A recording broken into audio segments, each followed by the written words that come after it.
হাসিনা সরকার একাত্তরের হাতিয়ার গর্জে উঠুক আরেকবার।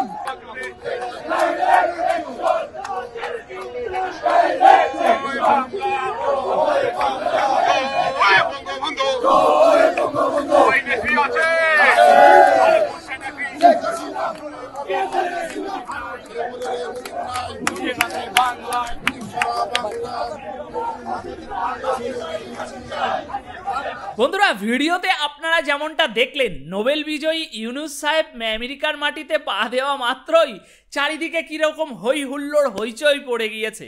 আর এই ভিডিওগুলো সারা বিশ্ব মিডিয়াতে তো পাবলিশ হয়েছে, সেই সাথে বাংলাদেশের সংবাদ মাধ্যমগুলোতেও পাবলিশ হয়েছে। তাই কয়েকটি বাংলাদেশের এই ভিডিওটার মতো কয়েকটি বাংলাদেশের নিউজ চ্যানেলের ভিডিও আমি দেখছিলাম, কিন্তু সেই ভিডিওর কমেন্ট বক্সে গিয়ে আমি ইউনূস সাহেবের সমর্থকদের কমেন্ট পড়ে একেবারে তাজ্জব হয়ে গেছি যে তারা কি মূর্খতার পরিচয় দিচ্ছে। সেখানে তাদের বেশ কয়েকটা বক্তব্য ছিল যা আমি আগে তুলে ধরছি, তবে প্রধান সবার বক্তব্য যেটা, এই অল্প কয়েকটা লোক নিয়ে আওয়ামী লীগ খেলা দেখাচ্ছে, এটাই হচ্ছে তাদের মূল বিষয় ছিল। তো বন্ধুরা, আজকের ভিডিওতে আমি আপনাদেরকে দেখাবো কিভাবে মোহাম্মদ ইউনূসের সমর্থকরা নিজেরাই বোকামির ফাঁদে নিজেদেরকেই ফেলে দিয়েছে। তারা অল্প সংখ্যক মানুষকে দেখে অট্টহাসি করছে, মজা নিচ্ছে, কিন্তু তারা বুঝতেই পারেনি যে তারা কত বড় মূর্খতার কাজ করেছে। তারা ভাবছে অল্প সংখ্যক মানুষ মানেই তুচ্ছ। তাই আজকের বিশ্লেষণে আমি দেখাবো এই অল্প সংখ্যক মানুষ কিভাবে তাদের জন্য একটা বড় বিপর্যয় ডেকে আনছে আগামী দিনে।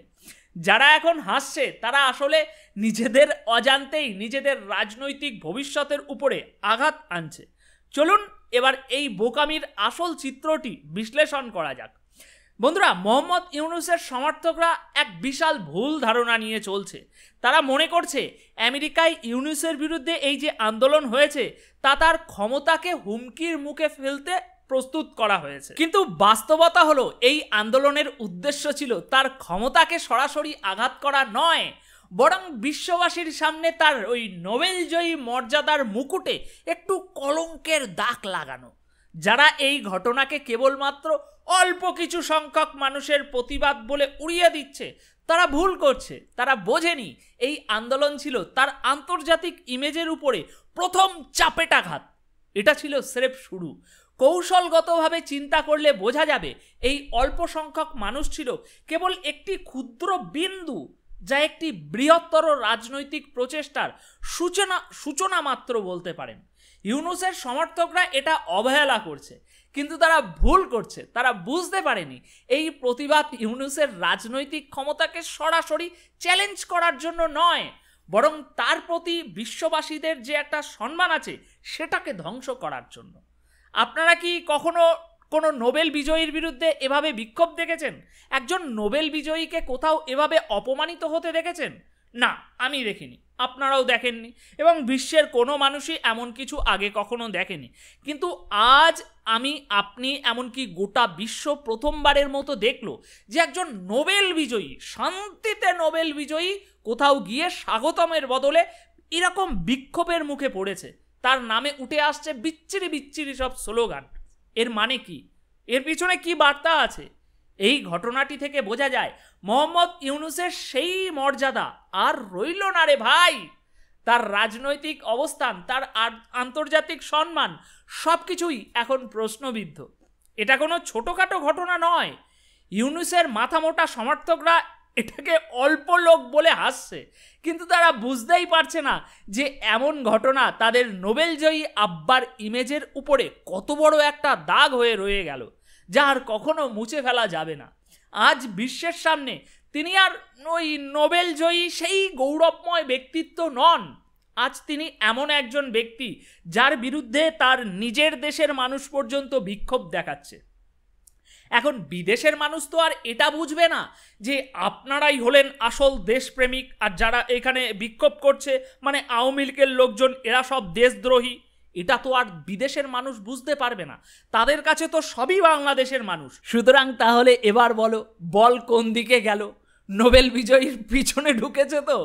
তাই এই মুহূর্তে যারা যারা হাসছে তাদের শীঘ্রই এই মূর্খতার হাসি বন্ধ করে এই ঘটনার গভীরতা বোঝা উচিত। আর শেখ হাসিনার সমর্থকরা, তোমাদের চিন্তা করার কিছু নেই। ইউনূসের পতন শুরু আজ থেকেই হলো। এমন ঘটনা আরও ঘটবে, আর এর প্রতিটি পদক্ষেপেই হাসিনা এবং তার দলের শক্তি আরও বাড়বে। আজ এই বিক্ষোভ গোটা দুনিয়াকে দেখিয়ে দিল মোহাম্মদ ইউনূসের স্বপ্নের কাসেল ভেঙে পড়ছে আস্তে আস্তে, এখন ভাঙতে শুরু করেছে। যারা এই ছোট বিক্ষোভকে তুচ্ছ ভাবছে তারা শীঘ্রই বুঝতে পারবে এর রাজনৈতিক ও আন্তর্জাতিক গুরুত্ব কতটা গভীর ছিল। এখন হালকাতে নিচ্ছ তো নাও। ইউনূসের সমর্থকরা বোঝেনি যে এই আন্দোলন ছিল একটি সূক্ষ্ম কৌশলগত পদক্ষেপ, যার চূড়ান্ত লক্ষ্য ছিল বিশ্বের সামনে ইউনূসের মর্যাদাকে কলঙ্কিত করা, আর সেটা তারা করতে 100% সফল হয়েছে। সুতরাং এবার হাসি বন্ধ করে একটু বুদ্ধি ব্যবহার করুন ভাইজানেরা। ইউনূসের সমর্থকরা বলছে যে মাত্র অল্প সংখ্যক মানুষ এই বিক্ষোভে অংশ নিয়েছে, তাই এটা কোনো বড় ইস্যু নয়। কিন্তু বাস্তবতা হলো গণমাধ্যমে এবং সামাজিক যোগাযোগ মাধ্যমে অল্প সংখ্যক মানুষের প্রতিবাদও খুব দ্রুত ছড়িয়ে পড়ে এবং বড় প্রভাব ফেলে। একদল মানুষ যখন আমেরিকার মতো আন্তর্জাতিক মঞ্চে ইউনূসের বিরুদ্ধে এরকম বিচ্ছিরি স্লোগান তোলে, তখন তা বিশ্বব্যাপী মিডিয়া কভারেজ পায়। ফলে ইউনূসের আন্তর্জাতিক ভাবমূর্তি আজ মারাত্মকভাবে ড্যামেজ হয়েছে। অল্প সংখ্যক মানুষ তেমন বড় প্রভাব ফেলতে পারে না, এটি ভাবা ভুল। কারণ ইতিহাস দেখায় অনেক বড় রাজনৈতিক আন্দোলন অল্প সংখ্যক মানুষ দ্বারা শুরু হয়েছে এবং পরে তা একটি বৃহৎ পরিবর্তনের সূত্রপাত করেছে। অল্প সংখ্যক মানুষ বিক্ষোভ করলেও তারা যেসব বিচ্ছিরি স্লোগান ব্যবহার করেছে একজন নোবেল বিজয়ীর নামে, এগুলো তার প্রতি একটি স্পষ্ট নেতিবাচক দৃষ্টিভঙ্গি প্রকাশ করেছে বিশ্বের সামনে। যারা ইউনূসকে একজন আন্তর্জাতিক সম্মানিত ব্যক্তি হিসাবে জানতো, চিনত, তারা এখন প্রশ্ন তুলবে যে এমন একজন শান্তিতে নোবেল বিজয়ী মানুষের প্রতি কেন তার নিজের দেশের মানুষেরাই আজ এতটা ক্ষুব্ধ। এই ধরনের নেতিবাচক বার্তা আগামী দিনে ইউনূসের জন্য আন্তর্জাতিক দুনিয়ায় ইমেজ সংকট তৈরি করবে। আন্তর্জাতিক মঞ্চে একজন শান্তিতে নোবেল জয়ীকে এভাবে অসম্মান করা তার নোবেল পুরস্কারের প্রতি গভীর আঘাত সৃষ্টি করে, আর সেই আঘাতটি খুব ভালো মতো বঙ্গবন্ধুর সেনারা দিয়ে দিয়েছে। তাই পাকিস্তানি ভাইরা এবার হাসি বন্ধ করো আর মুখটা একটু গম্ভীর করো। যে মঞ্চে গিয়ে আন্তর্জাতিক নেতারা সম্মানিত হয়েছে সবাই, সেখানে এমন বিক্ষোভ শুধু একজন নেতার ইমেজ নয়, তার সম্মানকেও ব্যাপকভাবে ক্ষুণ্ণ করে। কোন সম্মানের কথা বলছি? না, বাংলাদেশে ওই নেতা হওয়ার সম্মান নয়, তার মাথায় যে ওই একটা বিশাল মুকুট লাগানো আছে, ওই মুকুটের সম্মানের কথা বলছি। অল্প সংখ্যক মানুষ হলেও তাদের দ্বারা সংগঠিত এই আন্দোলনের ভিডিও এখন বিশ্বজুড়ে ছড়িয়ে পড়েছে। সারা বিশ্বের মানুষ এখন দেখতে পাচ্ছে যে ইউনূস তার নিজের দেশের মানুষের কাছে কিভাবে অপমানিত হয়েছে।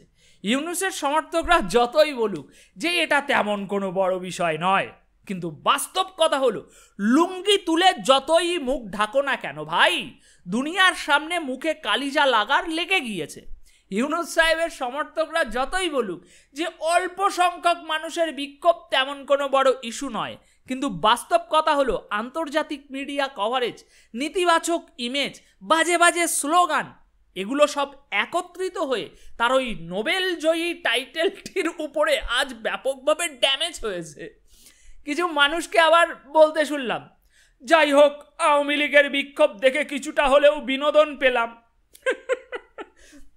এমন বক্তব্য আসলে শুধু মূর্খতার প্রকাশ নয়, এটি এই ঘটনাটির গভীরতা বোঝার ব্যর্থতার প্রমাণ। তাদের বিনোদন আসলে তাদের বুদ্ধিহীনতার প্রকাশ। একজন নোবেল বিজয়ীর বিরুদ্ধে এমন খোলামেলা প্রতিবাদ যেটি আন্তর্জাতিক মঞ্চে গিয়েছে, তা বিনোদন নয়, এটি একটি তীব্র রাজনৈতিক বার্তা। তাই শুধু মজার ছলে এটাকে ফেলে দেওয়া মানে রাজনীতির সত্যিকারের প্রভাবকে উপেক্ষা করা। আপনারা যারা এই বিক্ষোভকে মজার কিছু বলে ভাবছেন, তারা কি বোঝেননি যে এই প্রতিবাদ আসলে ইউনূসের আন্তর্জাতিক ইমেজকে লজ্জায় ডুবিয়েছে? রাজনীতির ময়দানে যারা বিনোদন খোঁজে তারা ইতিহাস পড়তে ভুল করে। যারা আজ হাসছে তারা কাল আফসোস করবে যখন এই বিক্ষোভের পরিণতি বাস্তবায়িত হবে। আপনারা তো খুব মজা পেলেন, কিন্তু আপনার এই মজা আসলে একটি শক্তিশালী রাজনৈতিক অস্ত্র হিসাবে ব্যবহার করা হয়েছে, আর আপনারা বোকার মতো হেসে যাচ্ছেন। আওয়ামী লীগ ইউনূসের ইমেজকে ক্ষতিগ্রস্ত করার জন্য প্রথম পদক্ষেপ নিয়েছে এবং আপনি সেই পদক্ষেপকেই মজার মনে করেছেন। আর এই মজার আড়ালে আপনি নিজেও ইউনূসের ইমেজ ধ্বংসের প্রথম কৌশলের অংশ হয়েছেন। আবার কিছু মানুষকে বলতে শুনলাম, এত হ্যাডাম থাকলে আয় বাংলাদেশে আয়। তাহলে এই ভাইজানেরা, আমারও তো একটা ছোট্ট প্রশ্ন আছে, তোমাদেরও যদি এত হ্যাডাম থাকে তাহলে তোমাদের প্রিয় দেশ নেতা কেন বিদেশে আছে, দেশে আসে না কেন? তোমাদের সবচেয়ে বড় ভাইজান তারেক জিয়া কোথায়? সে কেন এখনো বিদেশের বাতাসে উড়ে বেড়াচ্ছে? দেশ তো এখন স্বাধীন, অথচ ভাইজান কিন্তু দেশে ফিরতে চাইছে না। তারপর ওই তোমাদের বড় বড় সাংবাদিক, ওই যে চিটিংবাজ ডাক্তার পিনাকি, কেন এই চিটিংবাজ ডাক্তার এখনো বিদেশের মাটিতে রিফিউজি হয়ে পেপারটা নিয়ে বসবাস করছে? তোমাদের তো বিশাল হ্যাডাম আছে শুনেছি। তাহলে আগে এই তোমাদের এইসব নেতা, সাংবাদিক, দেশপ্রেমিক এদেরকে ফিরিয়ে নিয়ে এসো। তারেক ভাইজান, পিনাকি ভাইজানেরা বিদেশে বসে কি এত আরাম করছে পাচ্ছে যে আর দেশে ফিরতেই ইচ্ছে করছে না? যদি আসল হ্যাডাম থাকতো তাহলে এসব রিফিউজি স্টাইলে না থেকে দেশের মাটিতে এসে স্বাধীন হয়ে দাঁড়াতো। তাই আমার প্রশ্ন, হ্যাডাম থাকলে তোমার এই সব হারানো নেতাদেরকে একটু দেশে ডাকো তো দেখি। এখন ভিডিও শেষ করার আগে আমার দর্শক বন্ধুদের কাছে আমি জানতে চাই, এই যে তারা হ্যাডাম থাকার কথা বলছে, এ বিষয়ে আপনার মতামত কি? তাদের এই হ্যাডাম থাকার বিষয়টাকে আপনি কিভাবে দেখছেন? কমেন্ট বক্সে আজকে একটু জানিয়ে যাবেন। ধন্যবাদ, অনেক অনেক ধন্যবাদ।